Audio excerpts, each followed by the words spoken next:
2023 নির্বাচন দেখেছেন, এদেশের মাটি ও মানুষ সবাই জানতো হাত পাকে বিজয় অর্জন করবে, কিন্তু নির্বাচনের ফলাফল কেন ব্যতিক্রম হয়েছে সবাই জানে। আমাকে অ্যাসাল্ট করা হয়েছে, রক্তাক্ত করা হয়েছে, সমস্ত অনেকগুলি সেন্টারকে দখল করা হয়েছে, 30% ভোট আগে গ্রহণ করা হয়েছে, প্রশাসন সমস্ত লোকের পক্ষে ছিল, আমাদের অভিযোগগুলি গ্রহণ করেনি, এমনকি আমরা যে কেস করব, মামলা করব, সেই পরিবেশ ছিল না। এখন যেহেতু অন্তর্বর্তীকালীন সরকার, হয়তোবা তিনি নিরপেক্ষ সরকার, ভেবেছি যে হয়তোবা ন্যায় বিচার পাবো।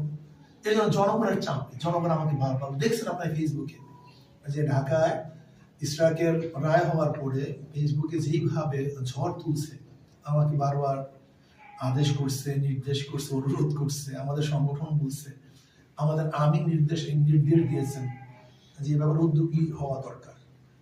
সেই হিসাবে আমরা ন্যায় বিচার পাওয়ার জন্য আমরা মামলা করেছি। এই মামলায় আপনি রায় পাবেন বলে আশা করতে মনে হচ্ছে?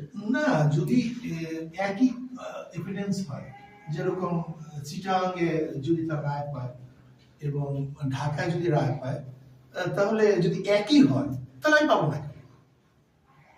যে একই জায়গায় যদি বিচার চলবে না, যেহেতু বিতর্কিত নির্বাচন বলছেন আপনারা, সেখানে কেন ওই নির্বাচনকে বেশ করে আপনারা আবার এই প্রক্রিয়ায় আসতে চাচ্ছেন? কোন নির্বাচনের বেশ ওইটা বিতর্কিত? আমি যদি রায় পাই তাহলে তো বিতর্কিত নির্বাচন ছিল, এটা প্রমাণিত হবে। যদি আমি রায় করাতে পারি তাহলে তো সেটা যে বিতর্কিত ছিল, গ্রহণযোগ্য ছিল না, এটা তো প্রমাণ হবে। এটা প্রমাণ করার জন্য তো আসছে। আপনি যদি মেয়র নির্বাচিত হন, তারপরে সবার আগে কি কাজটা করবেন? দেখেন, আমি তো এই বক্তব্য মেয়র নির্বাচনে অংশগ্রহণ করেছি তখন বলছি আমি মানুষের সেবার জন্য আসছি, আমি খাদেম হিসেবে কাজ করি। বরিশাল সিট আমার বাপ দাদা, এটা সবাই। আমি কোনো এককভাবে কাজ করবো না, সবাইকে নিয়ে কাজ করার চেষ্টা করবো। সাংবাদিক মহল, বুদ্ধিজীবী মহল, শিক্ষিত মহল, ভদ্রবিশিষ্ট মহল, সমস্ত দলের যারা ভদ্রবিশিষ্ট বরিশালের কল্যাণ চায়, সবাইকে নিয়ে পরামর্শ ভিত্তিতে কাজ করবো। সবচেয়ে বেশি কাজ করবো জুলুম থেকে মানুষকে বাঁচাবার চেষ্টা করবো, মানুষের অধিকারটা প্রতিষ্ঠা করার চেষ্টা করবো। যেখানে যতটুকু অধিকার বাস্তবায়নের দরকার, যে ব্যক্তি ঘরে অনুমোদন পায় না, বিল্ডিং করার অনুমোদন পায় না, যদি ন্যায্যভাবে সে অনুমতি পাওয়ার মতো যোগ্য হয়, তাকে অনুমতি দেওয়া হবে। যে খালগুলি খনন করা হয় না, তাদের খালগুলি খনন করা হবে। পানি জলবদ্ধতার যে অবস্থা আছে সেটাকে নিরসন করার চেষ্টা করা হবে।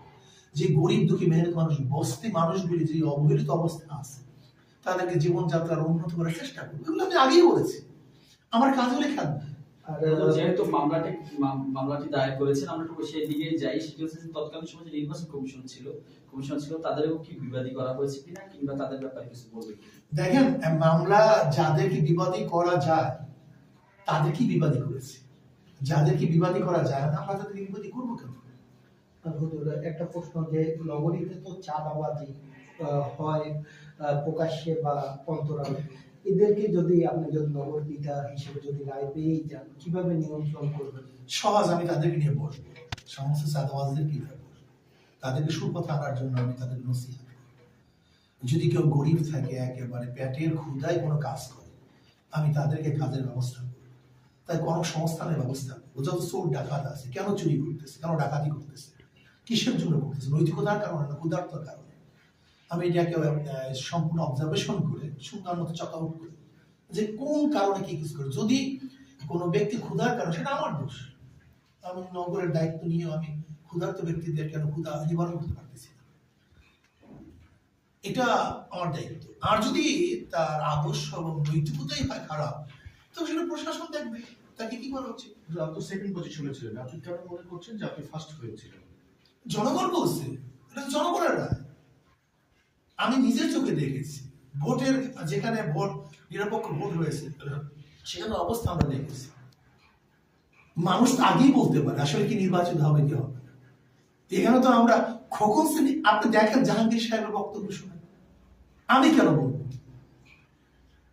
বিএনপি আওয়ামী লীগের যে সভাপতি জাহাঙ্গীর সাহেব, সে কি বক্তব্য দিয়েছে পরবর্তীতে যে আসলে তো নির্বাচিত হয়ে হাত পাকা, আমরা জোর করে, প্রশাসন জোর করে হয়েছে। এটা তো তার বক্তব্য, এটা আমার বক্তব্য।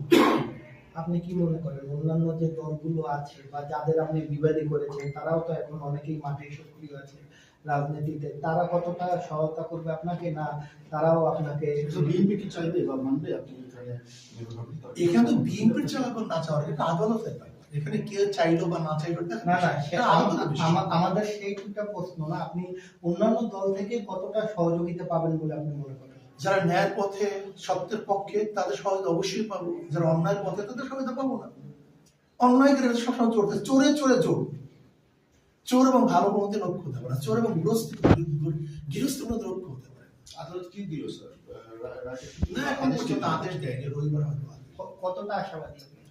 আমি তো 100 কেননা একই মামলায় যদি অন্য কেউ রায় পেয়ে থাকে, একই যদি আমার কারণ হয়, সেখানে তো রায় না পাওয়ার কোনো যুক্তিই নেই, এটা তো যুক্তিই নেই।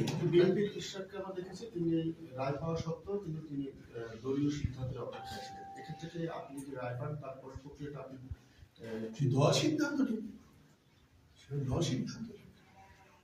আর জলাবদ্ধতা নিরসনে সবার আগে কি ভূমিকা রাখবে, যেহেতু বর্ষাকাল? আমি বেরিবাদ দিয়ে ওখানে সুইচ খেলার ব্যবস্থা করব। আসলে এটা অনেকের মাথায় নেই, এটা নিয়ে চিন্তা করতে হবে। যদি চাঁদাবাজির চিন্তা করে তাহলে দেশের উন্নয়নের চিন্তা মাথায় আসে না।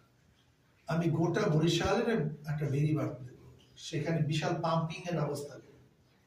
আমরা এমন সুইচ, ওয়াটার সুইচের ব্যবস্থা করব, যদি পানি নদীর মধ্যে বেশি থাকে ভিতরে ঢুকতে পারবে না, আর যদি বাহিরে কম থাকে ভিতরে বেশি থাকে বের হয়ে যাবে। এরপরে যদি উভয় দেখি যে সমান, তখন সুইচ আমার পাম্পিং করে সেটাকে নিরসন করার চেষ্টা করি। এটা সহজ ব্যাপার, একেবারে সহজ।